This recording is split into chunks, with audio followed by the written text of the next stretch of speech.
बाप तुम्हाला रागवतो पोरांनो, लक्ष ठेवा. बाप तुम्हाला किटकिट करतो, असं करू नका तसं करू नका. तो का करतो? तुम्हाला एक छोटीशी गोष्ट सांगणार आहे मी आज, आणि या गोष्टीनंतर कळेल तुम्हाला बाप काय असतो. लक्षात ठेवा. एका सिटीमध्ये असेच एक मुलगा राहत होता, एकुलता एक मुलगा, लाडाचा मुलगा. त्याला वाटलं बाप माझा खूप लाड करेल, एकटा मी आहे, बापाला चांगला पगार आहे. परंतु बाप एकदम खडूस होता. पोरगा शेजारच्या मित्रानं नवीन सायकल घेतली. पोरगा म्हणायचं बाबा मला सायकल पाहिजे. बाप म्हणायचा अजून आहे तीच वापर. पोराला राग यायचा. पोरगा म्हणायचं माझ्या मित्रानं नवीन कपडे घेतलेत, बाबा मला कपडे पाहिजेत. बाप म्हणायचा ती आहेत ना कपडे, ती फाटलेत का, तीच अजून वापर. पोरं पिक्चरला चालली. पोरगा म्हणायचं बाबा मला पिक्चर बघायचा यायचंय, घरी टीव्ही आहे ना, टीव्हीवर बघ, आता टाकीला लागलाय, काही दिवसानं घरात येतो तिथं बघ. पोरग्याला बापाचा एवढा राग यायचा, त्यानं ठरवलं होतं असला खडूस बाप देव जगात कुणाला सुद्धा देऊ नये. एवढंच काय, अपार्टमेंट मध्ये वरती जाताना जर अपार्टमेंट मध्ये कुणाची गाडी तिरकी पडली असली, बाप त्याला म्हणायचं ती गाडी सरळ कर. पोरगा म्हणायचं त्यांची गाडी मी का सरळ करू. वर चाललं, एखाद्या चपला जरी उलट्या सुलट्या पडल्या असल्या, बाप म्हणा ते सरळ कर. पोरग्याला एवढी झीट आलती त्या बापाची, त्याला ठरवलं होतं काही जरी झालं तर चालेल, पण या बापाच्या किटकिटीमधून मला सुटायचंय. त्यानं मग संकल्प केला. कारण साधा घरात टीव्ही जरी बघत असलो आणि साईडला जाऊन बसलं पोरगा, बाप म्हणायचा तुझा बिल काय बाप भरणार आहे का, टीव्ही बघत नाही मग कशाला चालू केल्या. बाहेर गेलं पंखा चालू असलं बाप ओरडायचा. असा बाप कुणाला असतो का रे. पोरग्यानं ठरवलं, संकल्प केला मनामध्ये, काही करणार, शाळा शिकणार, नंबर काढणार, नोकरी लागणार आणि या बापाच्या आयुष्यातून कायमचा दूर जाणार. असल्या किटकिट्या बापाचं पुन्हा तोंड नाही बघणार. आणि पोरानं एकदा संकल्प केला. पोरानं संकल्प केला, मागं हटला नाही. 5वी 9वी 10वी 11वी 12वी इंजिनियर झालं. फक्त आता कॉलची वाट बघत होता. एखादा कॉल यायचा, इंटरव्ह्यू द्यायचा, नोकरी लागायचं आणि परत त्या किटकिट्या बापाचं तोंड आयुष्यात कधी बघायचं नाही. एकदा बघतो तर काय, एकदा इंटरव्ह्यू त्याला कॉल आला. तो आनंदला आईला म्हणाला, आई मला इंटरव्ह्यूचा कॉल आलाय. आई म्हणली जा लेकरा जा, देवाच्या पाया पड म्हणले. पहिल्यांदा पोरग देवा पुढे गेलं आणि त्या देवाला म्हणलं, देवा एवढी नोकरी मला लागू दे बास, तुला 1 किलो पेढ देईन. आणि या बापाच्या किटकिटीतून एवढं मला सुटायचंय, या बापाचं परत मला तोंड बघायचं नाही. लई त्रास दिला येणं. आईच्या पाया पडला. आई म्हणली बाळा चाललाय जा, वडिलांच्या पाया पड. लांबनच त्यानं वडिलांच्या पाया पडला आणि निघून गेला. इंटरव्ह्यू एका मोठ्या अपार्टमेंट मध्ये इंटरव्ह्यू होती. 4थीत लिहिलं, 4थ्या मजल्यावरती इंटरव्ह्यू चालू आहे. पोरग गेलं. खाली जाताना पार्किंग मधून रस्ता होता, पाहतो तर काय, एक सायकल तिरकी पडली होती. सवयी प्रमाणे जाताना पोरानं सायकल सरळ केली. वरती चालला. एका घरासमोर चपल्या उलट्या सुलट्या पडल्या होत्या, त्या सरळ केल्या. अजून वरती गेला. एक झाडाची कुंडी तिरकी पडली होती, माती सांडली होती. पोरानं कुंडी सरळ केली, माती त्यामध्ये भरली. बाजूला जार होता, पाणी घातलं. वरती गेला. पाहतो तर काय, 10 ते 15 पोरं वळीने इंटरव्ह्यूला बसली होती. याला घाम फुटला. एवढ्या पोरात माझा नंबर येईल का, मला नोकरी लागायला पाहिजे, कारण मला त्या बापाच्या किटकिटून सुटायचंय. तो जाऊन त्या पोराच्या लाईन मध्ये बसला. एक एक पोरग पुढे सरकत होतं. येणारा प्रत्येक पोरग एकदम टेन्शन मध्ये घाम पुसत बाहेर येत होतं. पुढे पुढे सरकत गेला. मागच्या खुर्च्या रिकाम्या झाल्या. लक्षात आलं वरती फॅन चालू आहे. तो उठला, त्यानं फॅन बंद केला. तो फॅन बंद करत असताना त्याची नजर आतल्या रूम मध्ये गेली. तिथं सुद्धा लाईट आणि फॅन चालू होते. त्यानं पटकन आत गेला, लाईट फॅन बंद केले. इंटरव्ह्यू ठिकाणी आला. एक एक करत सारी पोरं संपली. याचा नंबर आला. घाबरत्या पावलानं त्यानं दरवाजा उघडला, आतमध्ये गेला. म्हटला मी आय कमिंग सर. सरांनी विचारलं, you are ready for interview.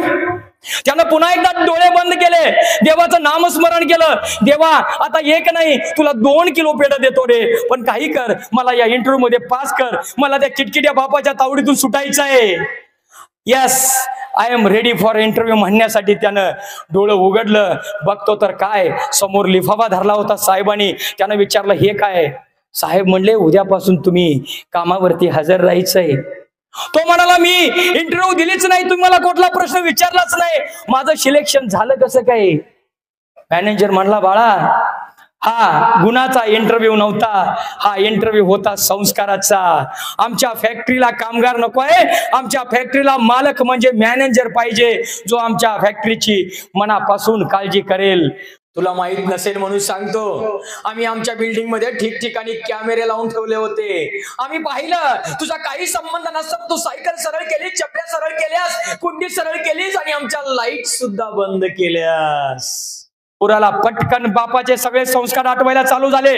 तो परत जायला निघाला. इतक्यात तो मॅनेजर त्याला म्हणला, थांब, चाललायस घरी जा, पण गेल्यानंतर तुझ्या आई वडिलांना माझा नमस्कार सांग. आणि एक गोष्ट लक्षात ठेव, एखाद्या इन्स्टिट्यूट मध्ये ऍडमिशन घेऊन पैसे भरून तू डॉक्टर होऊ शकतोस, इंजिनियर होऊ शकतोस, वकील होऊ शकतोस, काही होऊ शकतोस, पण संस्कार हे फक्त तुला आई वडिलांच्या इन्स्टिट्यूट मध्येच भेटणार. आई वडिलांच्या इन्स्टिट्यूट मध्येच भेटणार. पोरानं ते पोरग पळत पळत पळत घरी आलं. कधी एकदा बापाला भेटीन असं झालं होतं. त्यांना पळत पळत घरी आलं. घराची बेल वाजवली. आईने दरवाजा उघडला. आई म्हणली, लेकरा काय झालं? पोरग म्हणलं, आई उद्यापासून मला कामावर बोलवलंय. आई आनंद झाला. आई म्हणली, जा आणि देवाचा आभार मान. पोरग आतमध्ये गेला. इकडे दरवाजा होता, इकडे बाप पेपर वाचत बसला होता. पोरग पटकन केलं, बापाच्या पायावरती लेटर ठेवलं आणि माथा बापाच्या पायावर टेकवला. ज्या क्षणाला बापाच्या पायावर माथा टेकवला, डोळ्यातून थेंब पटकन त्या पायावरती पडलं. बापाला जाणवलं, आपल्या पायाला अश्रू जाणवलं. बापानं पटकन पोराला उचललं. ज्या क्षणाला बापाच्या नजरेमध्ये नजर पोराची गेली, पोरानं कडकडून बापाला मिठी मारली. एका क्षणात बापाचा खांदा ओला झाला. बापाला काही कळेना, आपलं पोरग हारलं की काय, इंटरव्ह्यू मध्ये नापास झालं, कदाचित आपलं पोरग हारलं की काय, खचलं की काय. लक्षात ठेवा, बापाला यासारखं मोठं दुःख नसतं. बापानं पोरग्याला सावरलं, समोर धरलं आणि विचारलं, काय झालं? इंटरव्ह्यू मध्ये नापास झालास, काळजी करू नको, पुण्याचा इंटरव्ह्यू दे. दुसऱ्यांदा झालास, तिसऱ्यांदा दे, चौथ्यांदा दे, पाचव्यांदा दे, 10व्यांदा दे, आणि नाही जरी नोकरी लागली तर बेहतर. काळजी करू नको, मी आयुष्यभर काबाड कष्ट करून काडी वाचवून जे पैसे साठवलेत ना, हे पैसे, एवढ्या पैशात तू एखादा चांगला बिझनेस नक्कीच करू शकशील. पण रडायचं नाही आणि हारायचं नाही. पोरगा म्हणलं, नाही बाबा. पोरग म्हटलं, नाही बाबा, मला खूप राग यायचा तुमचा, मला खूप राग यायचा तुमचा. ज्यावेळी तुम्ही मला मारत होता, रागवत होता, रडवत होता, बाबा मला खूप राग यायचा तुमचा. ज्यावेळी तुम्ही मला मारत होता, रागवत होता, रडवत होता. पण आज कळालं मला, तुम्ही मला घडवत होता, तुम्ही मला घडवत होता. लक्षात ठेवा पोरांनो,